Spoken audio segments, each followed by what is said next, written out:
Beautiful Motor City, Detroit, Michigan, and there is the not so pretty final score. Seattle Seahawks coming into Detroit to face the Lions here in week 4, and they get the win on the road. 48-45 is the final. That'll probably be the highest scoring game in the NFL this week in week 4. Seattle coming into this season in week 4, averaging just under 16 points on offense a game, and they put up 48 on that scoreboard today. Alongside Lomas Brown, I'm Danny Rogers. Typically, when you score 45 points in an NFL game, that typically means a W. Thank you. What kept these Lions from taking home the win today? Man, it starts with defense and it ends with defense. And our defense, they just could not get Seattle off the field. We could not put Seattle in adverse situations, meaning putting them behind the sticks. When we had opportunities to get them off on third down, we weren't able to do that. We did pretty good against the big explosive plays, but again, Seattle just marched the ball downfield. And at some point, as a defense, Danny, you got to stand up and say enough is enough. And we haven't gotten to that point yet with our defense. For Seattle, their quarterback, number 1, Geno Smith, he used a lot of his legs today, some mobility in there.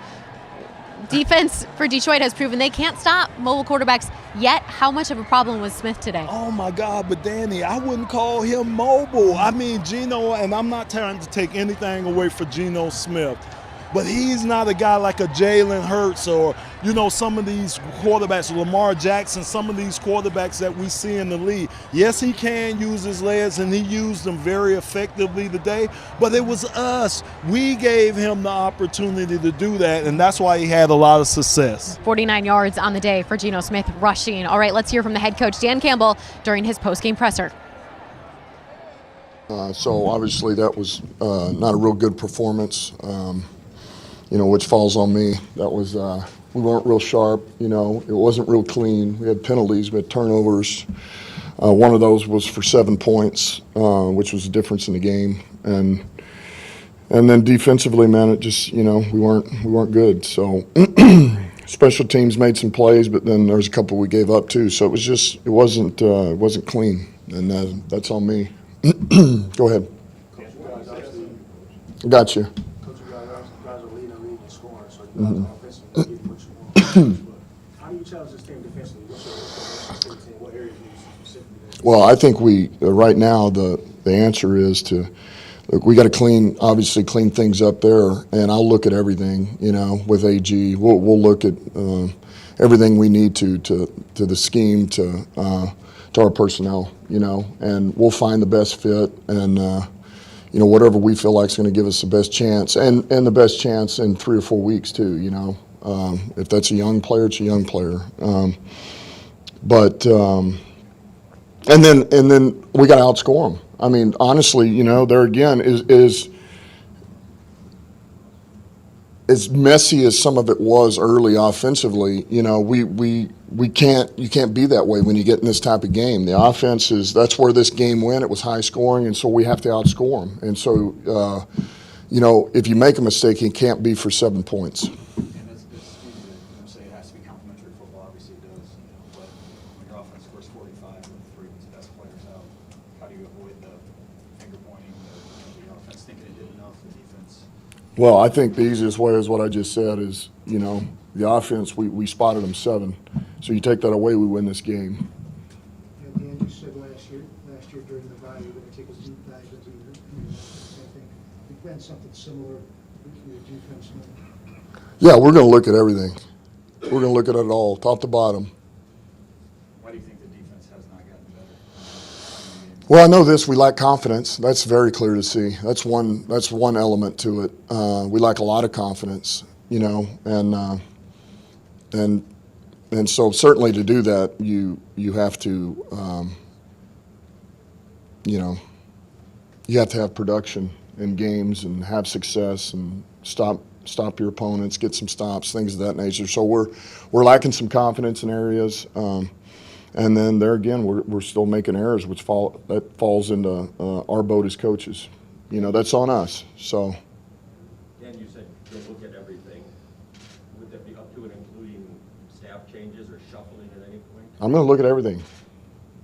When you say you lack confidence, how does that manifest itself? I just don't feel our swagger, you know. I mean, we knew if we could get this team in second and long, that it would go a long way. And then we would, you know, you would need to produce because it's been an area where that team has not been as good. And boy, we didn't make the most of it. Now, look, they got us in a couple of third downs that are late, third and longs, that we have not been exposed to yet. And they gutted us, you know, they got us good. And it was good designs by them, good play designs. And in critical moments, it was good. It was real good by them. Coach, you guys set a lot of records too offensively, what you scored and allowed. What's the emotion like when you're going through a game like that, though? There's just so much happening, like, you know, just so many points and everything being scored. What's it like, you know, being involved in a game like that? Yeah, just keeping your head, just staying in it, and just knowing where you got to go. You know, keep it within a score if you can, and if you can't, you're within 10 or 2 scores. Then how do we get back to within 1 score? Save these timeouts, and you know. So you just stay in the moment. You never give up, and you look for a stop. You get an onside kick. You know, I mean, we get that onside kick, I feel like we win that game. So I thought we'd get a stop there at the end, 3rd and 5. Even though you go that whole game and it doesn't work out, I still feel like we were going to get that stop, and it didn't work out. So. Dan, you kept saying at the beginning that this is all on you. Mm-hmm. That being said, are you going to increase your autonomy in every position this coming week? I don't know about that. I just know this. I'm going to sit down with AG. Look, AG's a damn good coach, all right? And here's the same thing I told the team. The worst thing we can do is start pointing fingers at each other. And you did this, we didn't do this. We put up we can't do that, man. We can't let anybody pull us apart. And because as dismal as it is right now, we're not as far away as it feels. But until we do something about it and quit talking about it, doesn't matter. You know, we can rob ourselves and we can say we're going to be better, but until we actually do it and make a commitment, and you know, we got to coach better, and they got to take it on their shoulders, man. They need some accountability, and they need our captains and our vets, and they need to say, hey, enough's enough, you know. And what are they going to do about it? Like, what are we going to do about it as well? So, I mean, we're all in this same boat together, and we got to clean it up. But I know this: we can't go in panic mode because it's the worst thing you can do. You had the moment late in the 3rd quarter where it looked like you had to stop on 3rd down, putting them in a long field goal. The officials said they blew the play dead. Yep. Did you hear that happening on the field? What explanation were you given? No, I couldn't. I thought that it had been the play had snapped before I didn't even hear it. He said that, and I'm like, well, if you did, I did not. So I'm not blaming it on them. They didn't do that. We lost this game. So. The play after, it looked like you had 8 minutes of line, when was coming out of blitz.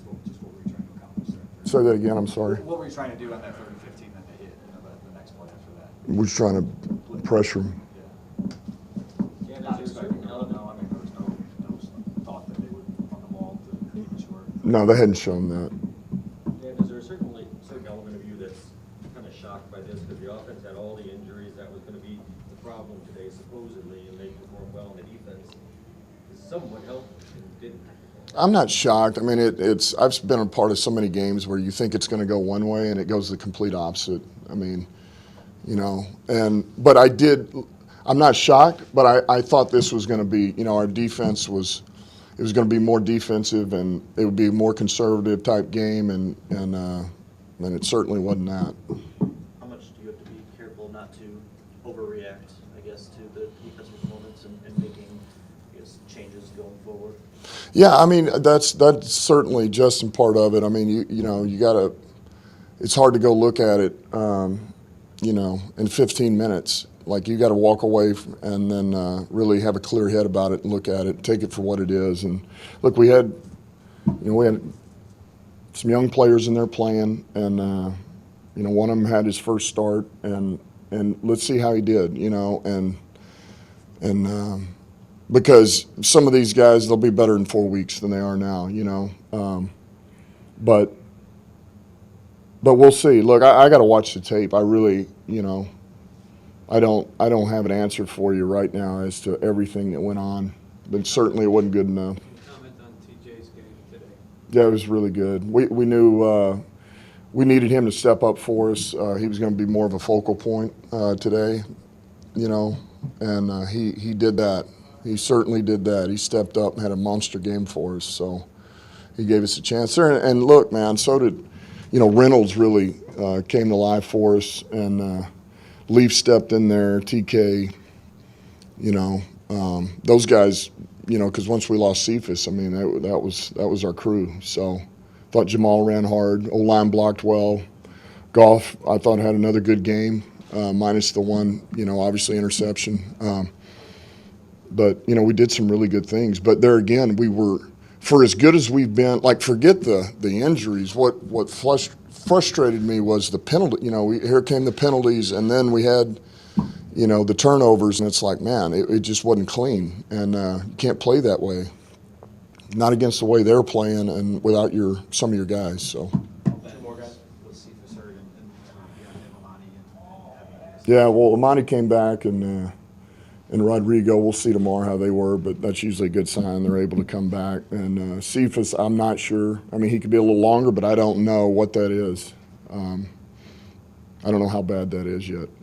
How frustrating is it when some of the defensive issues are persistent, particularly outside runs? You have another communication breakdown on a touchdown. I mean, when they are the same errors. Listen, it's frustrating. It's frustrating. And I have nobody to blame but myself. So I'll, that's on me to handle that. And we can't keep saying that. Can't keep writing that. Can't keep,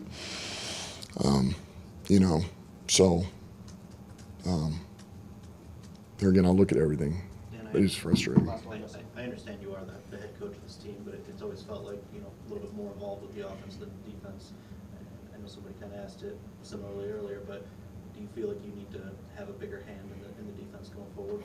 Yeah, I mean, look, I don't know about that, because there again, I go back to, man, I got a lot of faith in Aaron Glenn. I got a ton of faith in those assistants. And I think it's just, I think we sit down and I think we look at everything together. And because really, I think more than anything, maybe it's time for a deep dive, a real deep dive into it. Players, everything that we're doing. But I also trust what he's doing. And there's a reason why I hired him. And so I want to let him do his job. But certainly I got to look a lot deeper than I have. Someone who played here and coaches here, even the history of the Lions fan, are the boos that come out like that discouraging to you, even this early in the season? No, listen, I get it. I mean, listen, I get it. And no, it's not discouraging to me. I understand what this is, And look, you don't win, you'll get run out of town, and that's the way life is. I mean, I'm here to win games, and you get in close games like this, you got to win them. So. Ever read with the missed PATs early, how deflating was that at all? How much did that sort of contribute to the snowball? Yeah, I mean, it is what it is. All right. I think you guys will have it off and talk to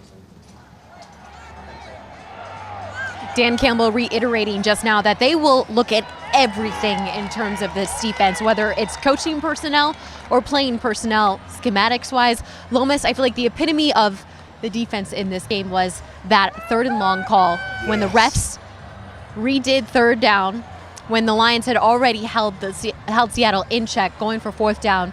They redo 3rd down play, and Seattle scores on it. However, defense kept saying they needed consistency. So do that again. Stop the quarterback again, and we just didn't see that today. You're absolutely right. Yeah, We can't explain what happened on that play, why they got another opportunity, but just like you say, you have to step up to the play. It was another opportunity for our defense to get off the field.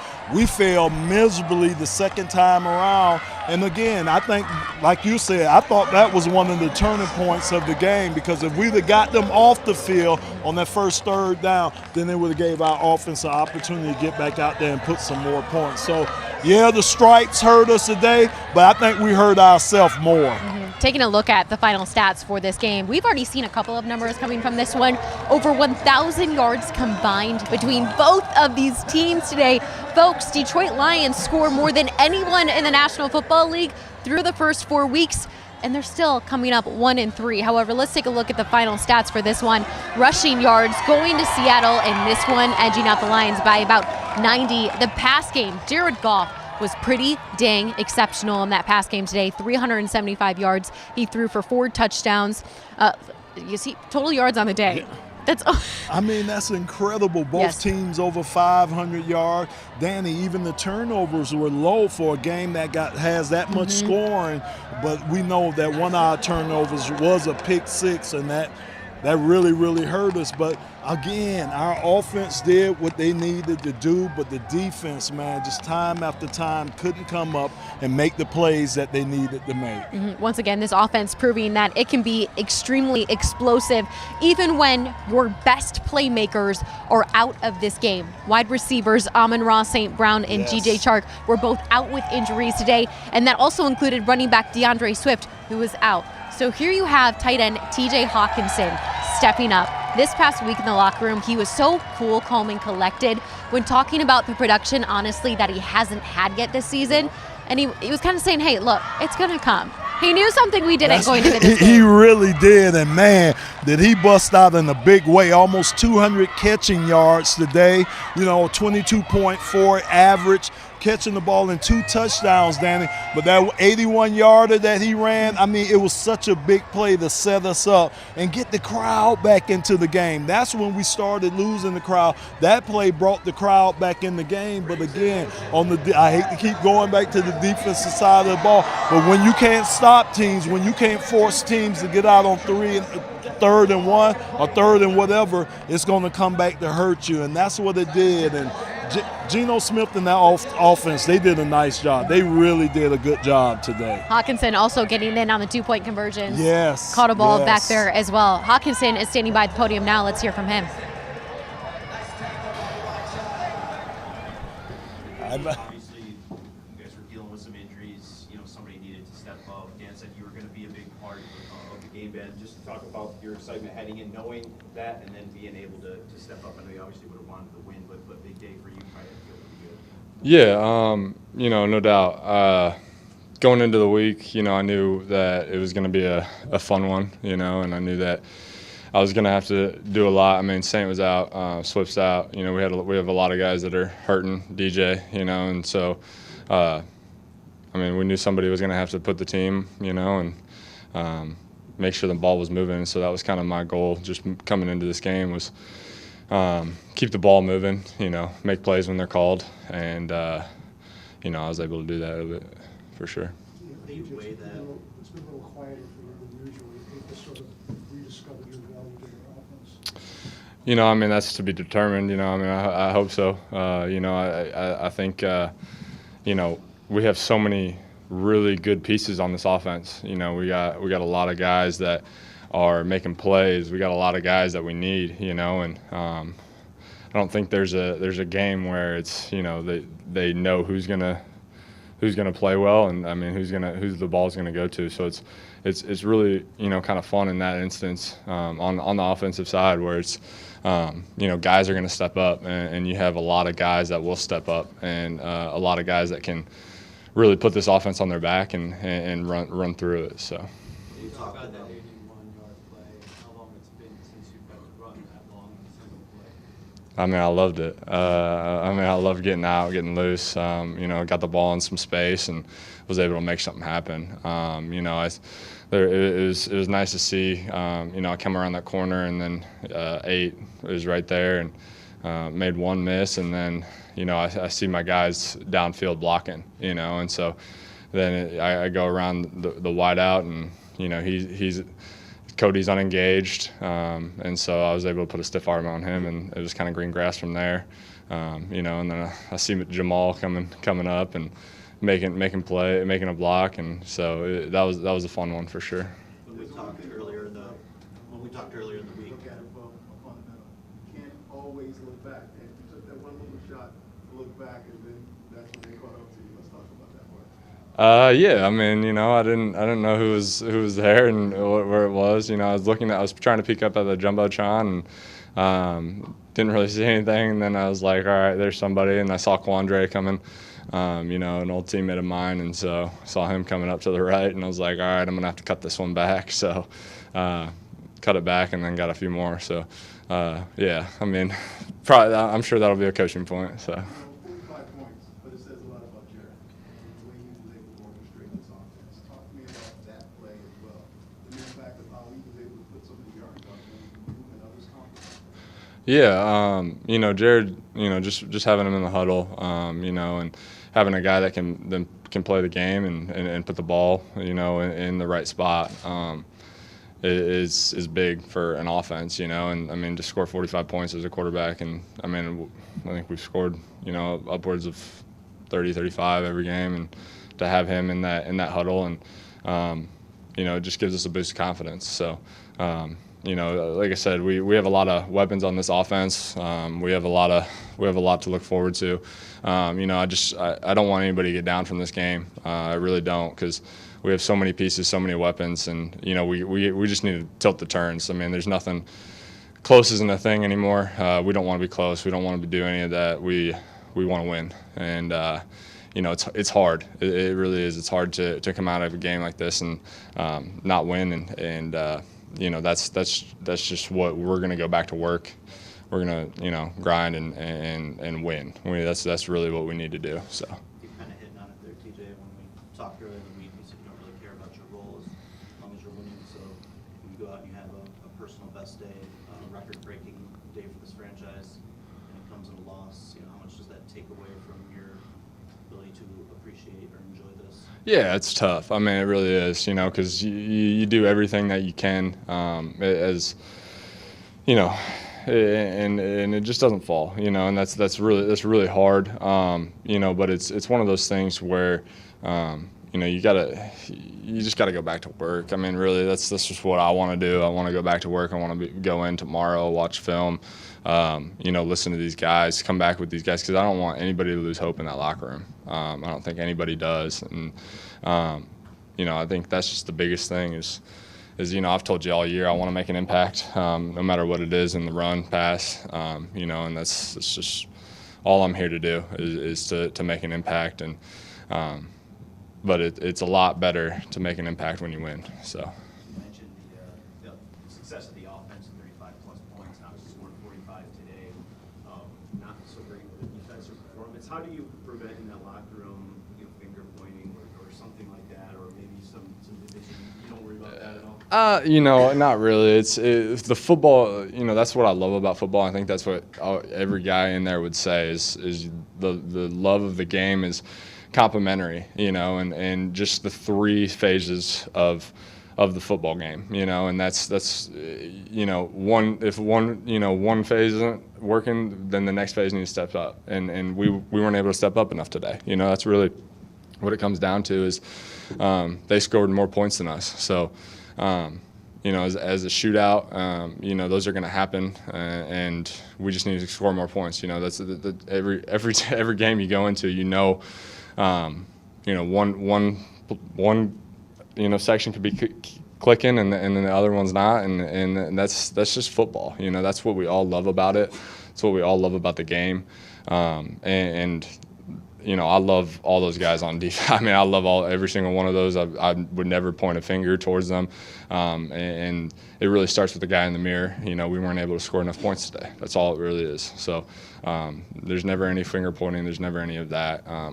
Because I know every guy in that locker room can do their job, and we can win football games. We just need to do it. So. Quickly on the first touchdown.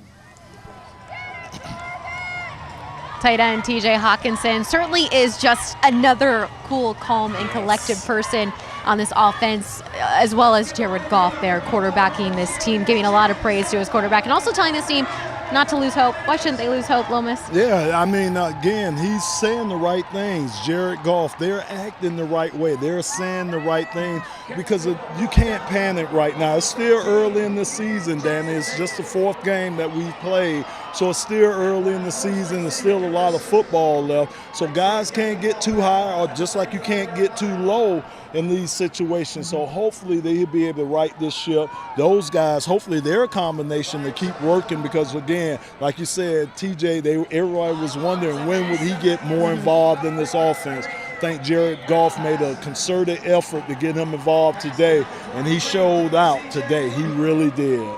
Hawkinson also confirming that this team has a lot of offensive weapons. Another weapon on that offense is running back Jamal Williams. Yes. 4 games through the season. 3 of those games he has scored 2 touchdowns. 6 touchdowns so far on the season. That's a career high for Jamal Williams, who is in year 6. 108 rushing yards on the day, 19 carries, really carrying the load for running back DeAndre Swift, who is out right now with an injury. Longest rush of the day, 51 yards. Yeah, but what I love, Danny, 5.7 yards a carry.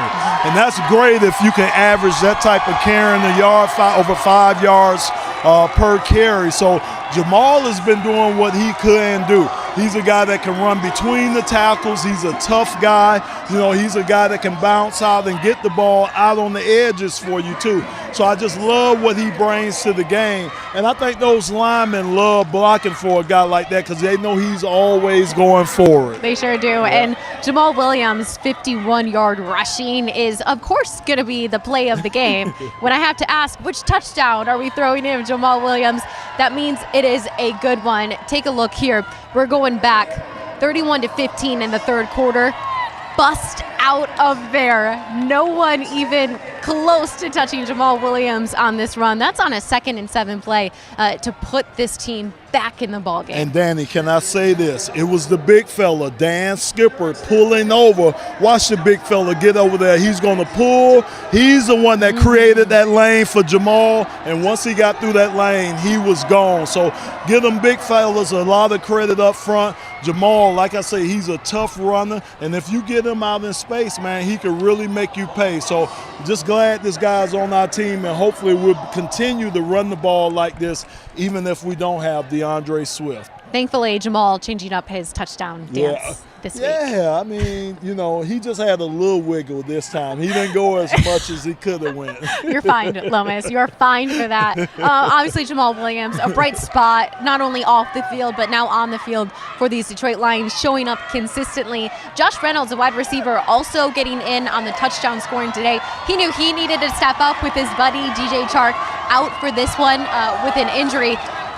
The crowd, though, and I listened into the crowd for a little bit. They love wide receiver Tom Kennedy, who was elevated today to play in this game because of the depth on wide receiver was a little diminished. He came up and made some pretty dang big plays. He really did. I love him because he's tough, Danny. He's a little guy, but he's not afraid to go across the middle. He's not afraid to get you that tough yardage. And he proved that during the preseason. I was just kind of wondering why he wasn't in that rotation. But now I think Tom Kennedy has made a point that he needs to be on this field. He needs to be part of that wide receiver rotation. Kennedy, 3 receptions for 54 yards today, and his longest reception on the day, 28 yards. So getting in on that explosive offense. Flipping the page to that defense, a bright spot is rookie linebacker Malcolm Rodriguez, who silently was around the ball all day long today. One of the leaders in tackles today with 10 on the day. 7 solo tackles. He had a quarterback hit, so he was affecting quarterbacks in this one, a TFL, and a forced fumble. He was everywhere. He was. He really was. I like Rodrigo, as we affectionately call him around here. But I love the way this guy feels the hole, Danny. He's a guy that's going downhill, and he is a guy that attacks the line of scrimmage. And that's what you want for your linebackers to do. He's also a guy that's improving in pass coverage too. So he has a total package. When he got a little dinged up out there on the field, you know, I was a little nervous because that guy, like I say, he's a guy that I don't think you can replace at this point, but I was glad to see him get back out there. To me, he might be the heart and soul of this defense now that Tracy Walker is out for the season. Yeah, you just mentioned it.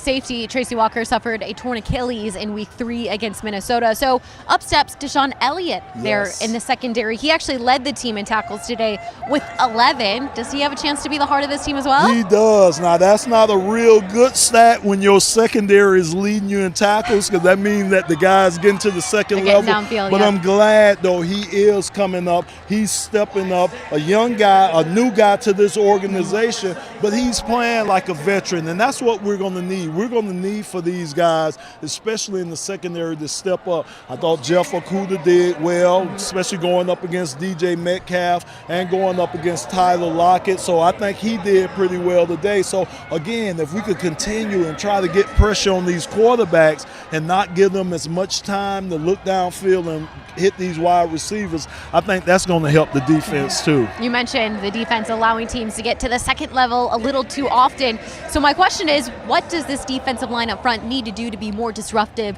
especially in first and second downs like Coach wants them to be? There you go. You said the word disruptive. They have to be. And Danny, the way you do that is you have to get penetration. You have to be in the backfield, and you have to get to these running backs before they get started. Or if you got a quarterback like Geno Smith that's killing you getting outside of you, you have to keep contained. So those are things that the D-line, they're going to have to do. But getting off blocks and being able to secure blocks and getting off of them, that's the number one thing I think our D-line really has to work on. And I'm sure they will be working on that this upcoming week. We are still waiting for quarterback Jared Goff to step to the podium. But while we wait for him, let's take a look around the NFL and check in on some scores from today. I'm trying to think if any of them stick out right away. Cincinnati Bengals taking care of business against the Dolphins 27-15. Vikings edging out New Orleans by 3 points there out in London. Oh, wow. Falcons getting another win on the season over the Browns. Barely. Buffalo Bills, I heard they scored 19 points to come back and beat the Ravens. Extremely impressive. Big win. Big win. Yeah. Dallas Cowboys getting a larger win over Washington 25-10. Texans, still no win on the season. That's okay. 34-24. Chargers coming back to take that one. Titans over the Colts. The Giants getting another win. Nice bounce back. Nice bounce back for the Giants. We talked about it. Philly edging out Jacksonville, not by very much. Yeah. 29-21 the final there. Jets getting a win over the Steelers, who are having a little bit of issues at quarterback currently. We'll see what that all holds. And then here's your slate of games that are still to come. Detroit is going to go on the road, face New England in Foxborough. It's been a little minute. And that guy that used to coach here too, huh? Yes. Yeah. They will see some familiar faces playing and coaching as well. I know last time I checked, Mac Jones was out for New England. Brian Hoyer, I think, was just injured. So now they're going to third up Bailey Zappi. Oh, wow. The rookie. Okay. So they may have a little bit of quarterback issues there as well. Well, again, that's going to be a game we're going to have to stop the run. That's what Seattle wanted to come in here and do. That's, again, what New England's going to want to do, establish that run, keep that young quarterback out of harm's way. So, again, the Lions we know our assignment, Danny. Right. We got to stop the run. Now we got to get out there and do it, actually do it. In week 3, it was stop the run. Week 4, it was stop the run. And unfortunately, Rashad Penny, 151 yards on the ground. You said to be disruptive, and what needs to start up front, disrupt the quarterback. But how do you disrupt these runners? Same way, Danny. Okay. Maybe you have to run stunts, meaning the D linemen just don't line up here. They go here, or they can go there. Maybe you need to walk the linebackers up in the A gaps and bring them too. Or maybe you even need to start bringing your safety or some corners off the edge for pressure. Whatever they're going to have to do, they're going to have to start doing it now. But it's basic fundamentals. Get those guys off you, shed those guys, and be in position to make the play. I know these Detroit Lions are missing John Kaminsky out there up front. He had surgery on his hand. He is still not placed on injured reserve. So maybe there's a comeback here soon. He could sure bring a lot of pressure. I mean, think about him. I seen Julian the core. He played some today. We got a lot of guys that are hurt, and that's no excuse because nobody feels sorry for us. But some of these guys are going to have to step up. Some of our household names like Charles Harris and Aiden Hutchinson. Some of the guys that's been in the system, they're going to have to just take their game up another level. And that's the responsibility of being a veteran player. You have to take your game up, especially when you're struggling. When defensive end Charles Harris is playing well and he has QB pressures, QB hits, and sacks, I don't think this team loses very often when that happens. Thank you, Danny, because they feed off each other. Just think when we had a couple of stops and how the fans, they got all into the game, and that's what it's all about. You feed up off each other, you cover for each other, and then you hopefully you get the momentum back on your side and stuff. So our defense, they're really going to have to be special for us these next couple of weeks if we're going to try to turn the corner on this season. You heard Coach Campbell saying they'll look into everything with this defense.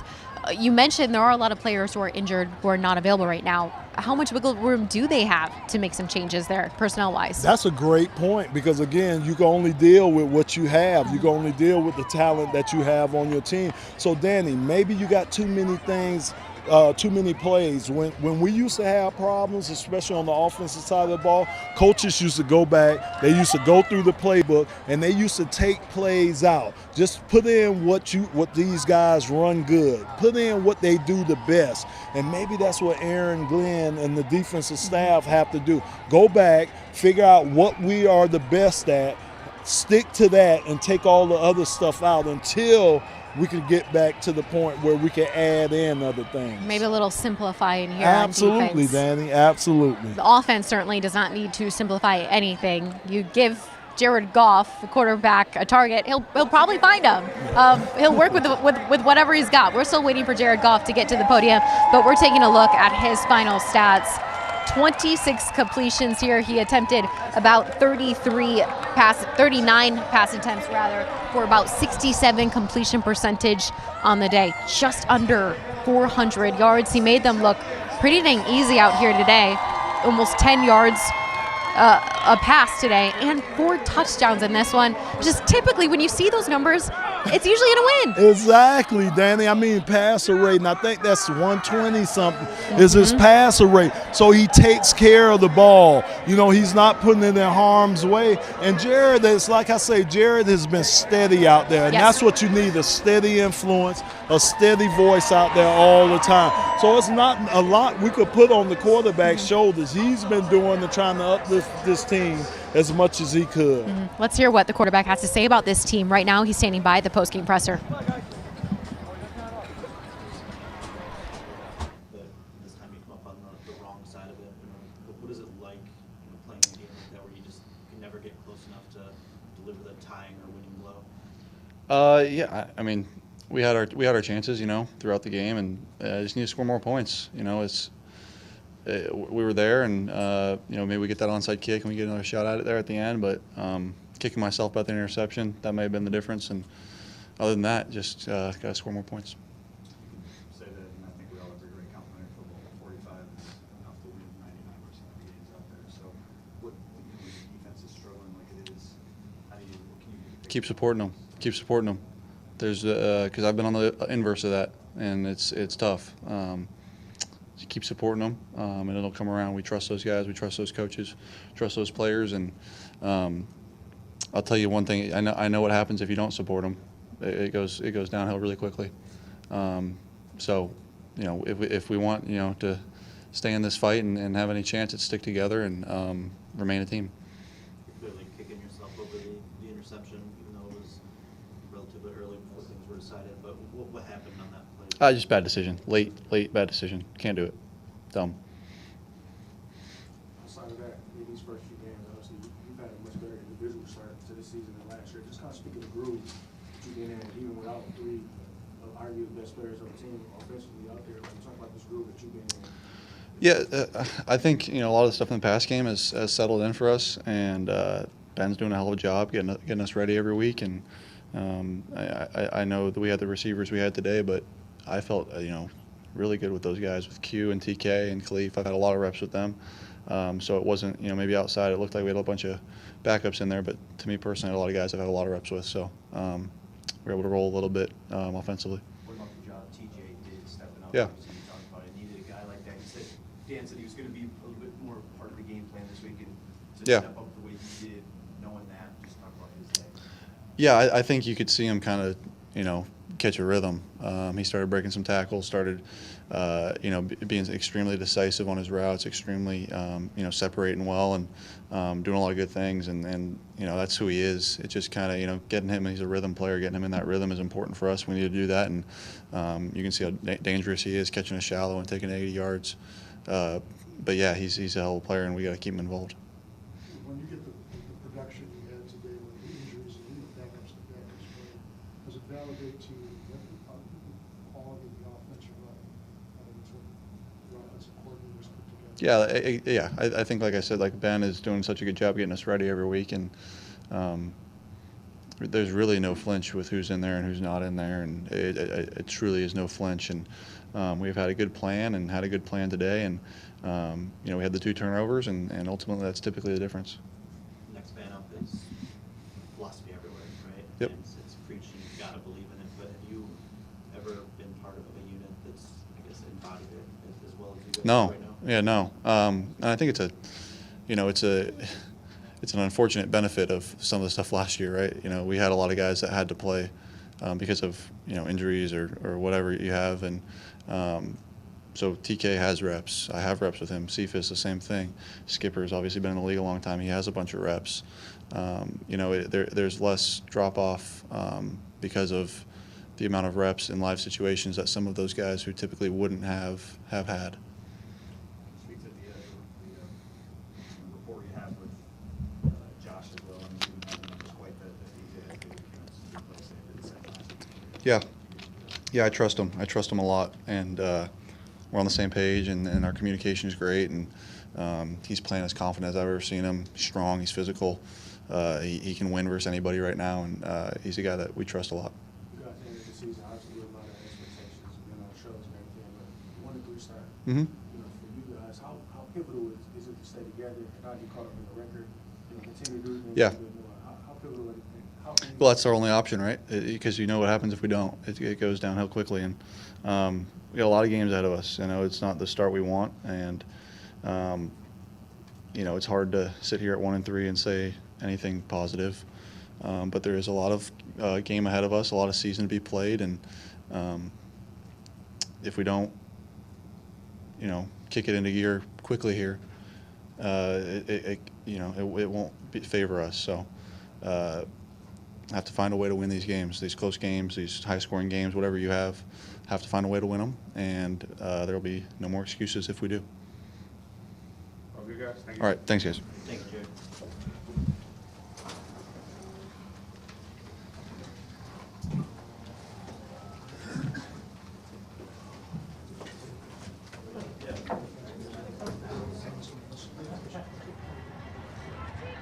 Jared Goff saying, yeah, they're 1-3, but he can still find a lot of positives, and I don't disagree with him. Lomas, what are your final takeaways from this Week 4 crushing loss to the Lions? I know, it was crushing. It really was, especially after what happened last week.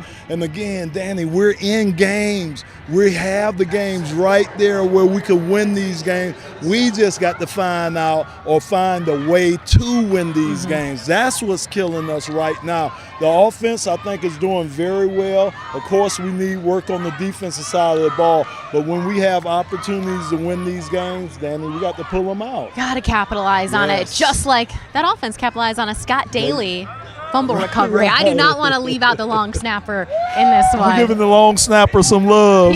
Scott Daly, you are my MVP of this game. Dailies know I love that family. All right, for Lomas Brown, I'm Danny Rogers. Thanks so much for tuning into Detroit Lions Live post-game show. The final from Ford Field, 48-45. We will see you guys on the road next week, Week 5, Detroit at New England. We'll see you there.